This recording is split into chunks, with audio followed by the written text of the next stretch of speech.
போன உடனே என்ன பண்ணக்கூடாது, குடும்பத்தை பிரிக்கணும், தனியா போயிடணும், அப்படியெல்லாம் இருந்தா என்ன பண்ண முடியும்? கர்த்தருடைய கிருபை. ஆண்டவர் சொல்றாரு, இதோ சகோதரர் ஒருமித்து வாசம் பண்றது எத்தனை நன்மையும் எத்தனை. நம்ம கூடி இருந்தா தான் குடும்பம். கூடி இருந்தா தான் அது பேர் என்ன? குடும்பம்.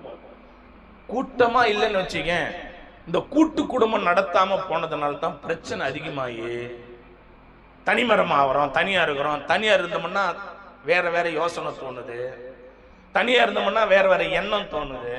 வீட்டுக்கார் வேலைக்கு போயிடுவாரு, நம்ம பிள்ளைங்க வீட்டுக்கு போய் ஸ்கூல் போயிடும், நம்ம தனியா இருப்போம், வெவ்வேறு எண்ணம் தோணும், வெவ்வேறு சிந்தனை தோணும். ஆனா கூட்டு குடும்பத்துல ஒரு பாட்டி இருப்பாங்க, ஒரு தாத்தா இருப்பாங்க, ஒரு சித்தி இருப்பா, ஒரு சித்தப்பா இருப்பான், ஒருத்தர் யாரோ யாரோ இருப்பாங்க. அப்ப நம்ம வேலை நம்ம பாட்டு செஞ்சுருப்போம், சோம் பண்ணுவோம், துதிப்போம்.